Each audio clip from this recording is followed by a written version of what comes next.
Joining us now is OjyOkp, with stories trending around the world. Hello, Jinx. TGIF. How are you this morning? Yeah, your favorite day of the week. You're my favorite day of the week. You know why you're laughing. Good morning, my Ayomi. Good morning, Oji. I caught a little bit of your interview this morning. Oh, yes. Congratulations. Really good job, as Thank always. you. Thank you very very much. Came back much. with a bang. Ojinika, You know I'm everybody's always on fine. Honestly. I don't understand. Why not? You don't want to be my Minister friend. or Rice Affairs. You know they've given me a Point of correction. That's a nice statement to say to everybody. No. Very good. But Keep I'm it up. honest. Thank you. No, If I mention something that she will not have nice things to say. Only if you look for my trouble. Ah. But I'm not trouble. Should I mention? I know she's I will friendly. mention. Why do you have to I spoil know this? Should I she's mention? Don't you like this party? Ozi. It's Friday. Let's Their have a names start party. from I don't know what you're talking about. I'm a friendly fellow. Happy Friday to you guys. Well, good morning. Well, you know what? Before we begin what's trending, we at Arise News would like to congratulate our Director of News in Abuja, Samna Shagari Sambo, who was inducted into the membership of the Nigerian Institute of Public Relations on Thursday. He was among 540 new members inducted into the NIPR. You know I love to celebrate our people. As always, I mean, this is a big deal. Congratulations, but you know what comes after that? yes. Implications.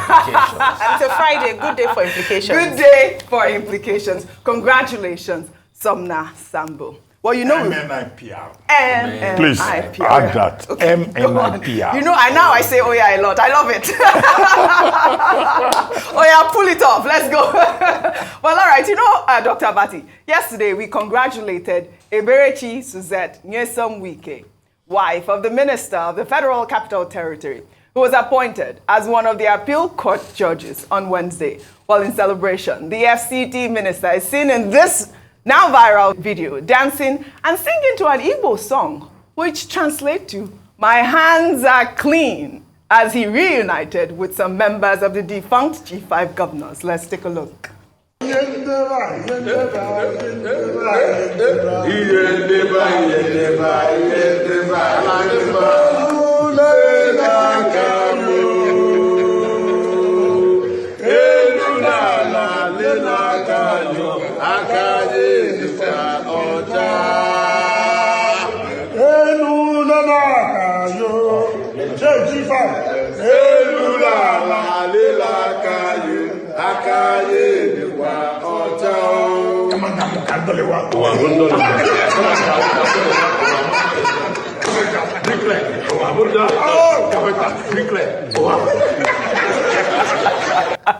Our FCT minister, this was the implications we were talking about yesterday.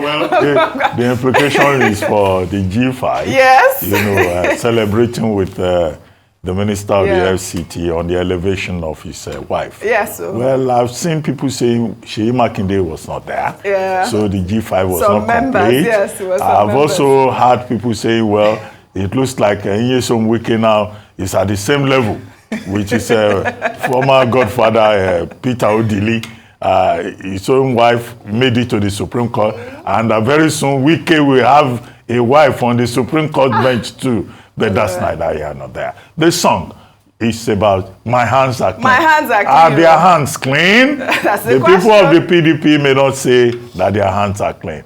And Wike, who is neither a toad nor a frog, you know, standing between APC and PDP, are his hands clean? But it's for the people who understand the Igbo song to explain what it means, you know, in an autochthonous manner. Well, that's are Wike's hands clean? In Fubara's matter, in Rivers. Well, so these are the questions. Did you see that video that was trending in May where they were saying, Fubara must obey Wike? Did you see that? I mean, this is just absolute. Nigeria na cruise. Complete There's cruise. never a dull moment. Never a dull moment, exactly. Our leaders may not be doing well, but at least they entertain us. They do.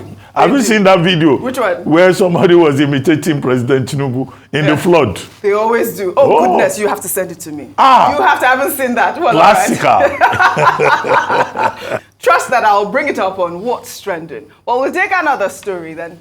The executive chairman of the Economic and Financial Crimes Commission, Ola Olukoyede, on Thursday led a colourful road work with staff of the Commission and other stakeholders in the anti-corruption corridor amidst singing and dancing as he called for enhanced and consistent commitment to whistleblowing by Nigerians towards tackling the menace of economic and financial crimes and other acts of corruption in the country. Olukoyede made the call while addressing stakeholders at the Unity Fountain in Abuja. Other stakeholders also advocated for the need for more affirmative actions against corruption, including the chairman of the Nigeria Labour Congress, Joe Ajero, who said that most of the governors being persecuted today are those who couldn't pay minimum wage. Corruption is affecting everybody, even to the corrupt. And I keep saying it, to the corrupt. Hear me, you have stolen money, you bought Rolls Royce. You have stolen our money, you bought Lamborghini. Where is the road in Nigeria to drive your Rolls Royce? You have stolen money, you went to build mansion in your village. You can't even go there and spend one night because of insecurity. That is what corruption has caused. That is what your deeds and your indiscipline has caused. All right, Rufai, you said you have a question for Yes. the FCC chairman. Yes. What's your question? He said, and I quote, if we don't prosecute Yaya Bello, what did he say we do? I can't remember what he meant. Did I miss that? Okay. He said if he's not able to prosecute Yaya Bello, he said he will resign. Didn't he say so? I can't remember. I Didn't he think I say missed so? that. Did I? I don't remember. Well, but the matter is in court. Yeah, the matter is in know, court. so So it's the not for big him to question, take a final the decision. big question we should ask him is, with other people, how far with those cases? That's the question I want to ask him.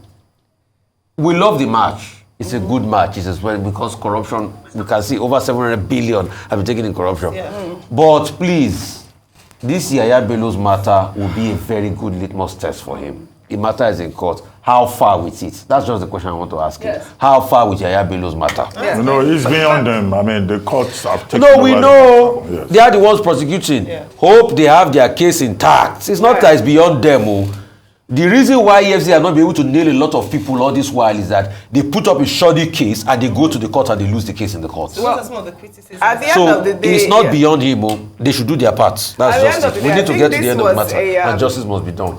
I think this was a good exercise. It, presented the EFCC in a good light. No, but I the thing think to stress was that yesterday, as I mentioned earlier, was the day African Union declared Yes. as the anti-corruption day. anti-corruption. The United Nations declared 9th of December as anti-corruption day. So all those events that you saw yesterday were in line with the commemoration of the African Union anti-corruption day. And within the context of the fact that some people, a shadowy group, as the EFCC described them, have been trying to, stage a protest against the EFCC. The EFCC has gone ahead using the occasion of the anti-corruption day to remind everyone that wherever you are, Yes. if you steal Nigerian money, Yes. the EFCC will come after and you. also encouraging Nigerians that whistleblower policy is, very important. If you see crime, report crime. But yes, you also let Yes. them pay. Yeah. Because the reason why that policy died is that when it's for time to pay, stories will come. Well, to I whistleblower. want you to tie this in with my Okay. next story, Ayo, because I know, don't forget your point. Well, in the meantime, more on protests. Activist DJ Switch, who filmed the infamous shooting of NSAS protesters at the Lekki toll gate on October 20th, 2020, has reacted to the judgment of the ECOWAS Court of Justice, which found the federal government of Nigeria guilty of human rights abuses in its response to the NSAS protest, stating that the judgment poses a glimmer of hope for truth and justice. The court ruled on Wednesday that the Nigerian government's actions, particularly on its use of force at the Lekki toll gate in Lagos, breached several international human rights standards, including Article 1, 5, 6, 9, 10, and 11 of the African Charter on Human and People's Rights. The court mandated the Nigerian government to pay 2 million naira in compensation to each victim named in the suit. The suit was filed by DJ Switch alongside 2 others. Well, let me take a part of a statement which she posted on X. DJ Switch wrote, "Sitting in court yesterday and hearing the verdict from the judges indicting the Nigerian government of the crime they committed on the 20th of October 2020 was one of the best days of my life since that horrific day, and also legally vindicates us all. If no room is left for corruption to fester, the people are served, barring any obstruction from the government to follow the instructions of the court. I can finally move on to other things, passion-wise, which I hope to share with you all. I mean, victory at last for DJ Switch, Dabira and Petrol, who jointly put the suit. Now, I must say that it's quite unfortunate that, number one, her life has changed. I don't know if it would ever be the same again. She's had to run away because of threats to her life, following the fact that she live-streamed what happened on the 20th of October 2020. And unfortunately, technology and videos do not lie. And despite the denial many times by the military and the government saying that it didn't happen, the court has now ruled that truly they ought to pay compensation to everyone affected, 2 million naira each, as a result of breaking the laws like you mentioned. And I want to praise the fact that they went all the way.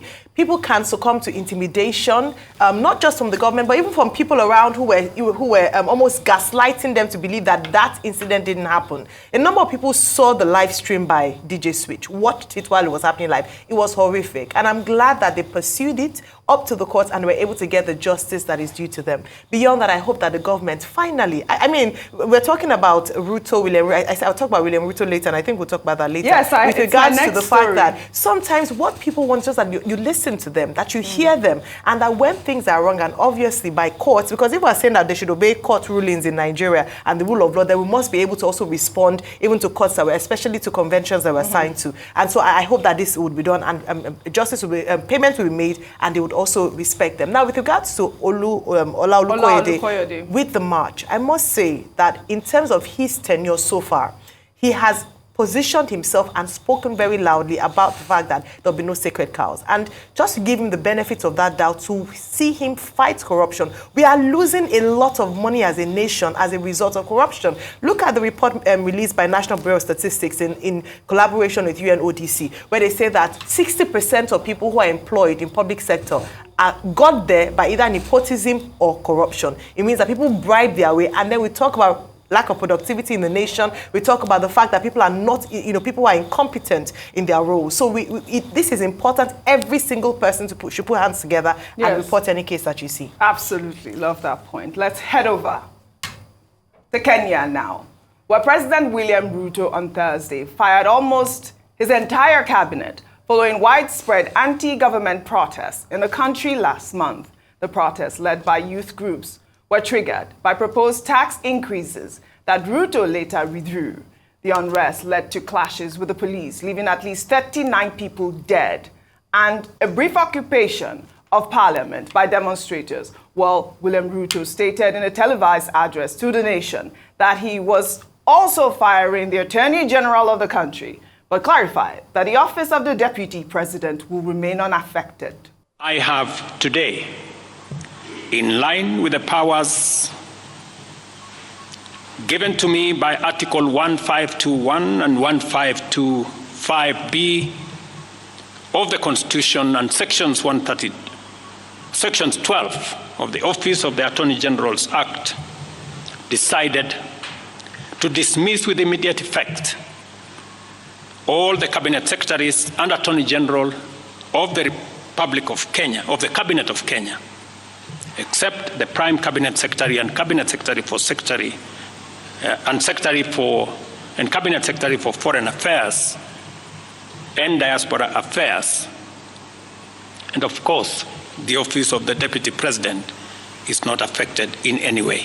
Vice President. Well, all right. Rufai, I heard you earlier saying that you don't trust William Ruto, but a lot of people have commended this particular action because, it shows that he is listening. 39 people died in that protest. Let me take this reaction from African Center. They wrote, President Ruto's decision to fire his entire cabinet, retaining only the deputy and prime cabinet secretary, is a bold move that could signify a commitment to addressing the concerns of the people.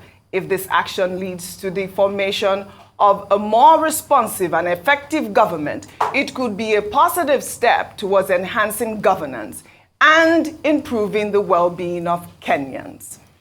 So I don't trust Ruto. One, is a politician. Two, if you know Ruto's antecedents, you wouldn't trust all of this, Gerard. Please, I would like to give you an assignment, Oji. Go and listen to the first interview he did on Citizens TV and other platforms in Kenya. Ruto was openly justifying the killing of those young people. Ruto openly subjugated a report that was released by the Kenya Human Rights Commission about the killings, even preferring the BBC's reports more than the Kenya Human Rights Commission report because he indicted his government. Ruto went ahead to try as much as possible to justify that they are the protesters too, because they damaged things. It was the unscrupulous elements around the protesters that the police killed. There is no contrition. Why he's doing all of this is he wants to curry favor, because obviously now the IMF that he was looking at for those monies is not looking at him any longer. Kenya is a financial dire strait, so he wants to sort out this youth issue quickly and get back to his elements. Like they say, look, like I said before, hold on for neck well. Okay. This is the time you should hold him well. You might say it's a welcome development, but I don't trust all of that. I don't trust politicians. If he truly cared, it would not be after the death of over 23 people that all of this is happening. He could have done this earlier. That's my view. President Ruto is trying to diffuse tension. Now, the minimum demand of the Gen Z protesters online and on the streets in Kenya, and they sustain the protests, is to say that Ruto must go. So what he has done now is trying to meet them halfway. He has sacked almost the entire cabinet. He says he's not sacking the VP. He cannot sack Vice President Gachagua, who is one of his staunchest critics, as it were, in terms of his attitude, because it's a joint ticket. Now, he has said there will be no budget line allocations to the office of the First Lady and the office of the Second Lady. He has told the youths that there will be spending cuts. He has said that Kenya will have to borrow more, about 3.3%, to address the fiscal deficit of about $2.7 billion. Now, Kenya is suffering because Moody's has further downgraded Kenya economy into junk territory, but it still needs to address that fiscal deficit. But it looks like taxation will not work. But despite this, dismissal of persons in the cabinet and his promise to form a broad-based government, the Gen Z generation in Kenya, they are saying they are not impressed. It is Ruto that they want. Yeah. Well, will he survive? We don't know. We don't know. Would they have implications for his political future? Certainly, yes. Absolutely. Well, I believe that he is showing example. He's listening and he is acting on the call of his people. Well, before we take our final story, I'd like to share the photo of the week. And it's that of a young Lionel Messi, who posed for photos with a baby in the dressing room of the Camp Nou in Barcelona for a charity calendar photo shoot. Well, Messi was only 20 years old at the time the photo was taken by Joan Manfront, a freelance photographer for the Associated Press. But little did he know that the baby in the photo would also make waves like Messi in international football. Less than 17 years later, the baby turns out to be Lamine Yamal, the 16-year-old who is taking the photo of Messi and baby Yamal resurfaced after Yamal's father posted it on Instagram with the caption, "The beginning of two legends." Congratulations. I mean, that was a brilliant photo. I mean, what do you say about that? Sweet story. And imagine that photograph was not done because they anticipated that Yamal was going to be a footballer. Right. It was just a raffle draw that was taken by UNICEF. It was meant to be, social action. Yeah. They called Messi in because the photographer was telling the story,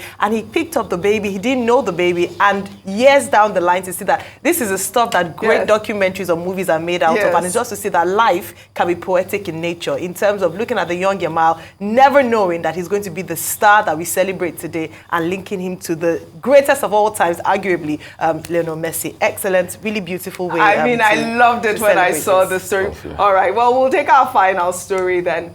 In the United States, I believe you discussed this earlier, but President Joe Biden on Thursday, while speaking to reporters about NATO's support for Ukraine, accidentally called Russian President Vladimir Putin's name when introducing Ukrainian President Volodymyr Zelensky. Let's take a look.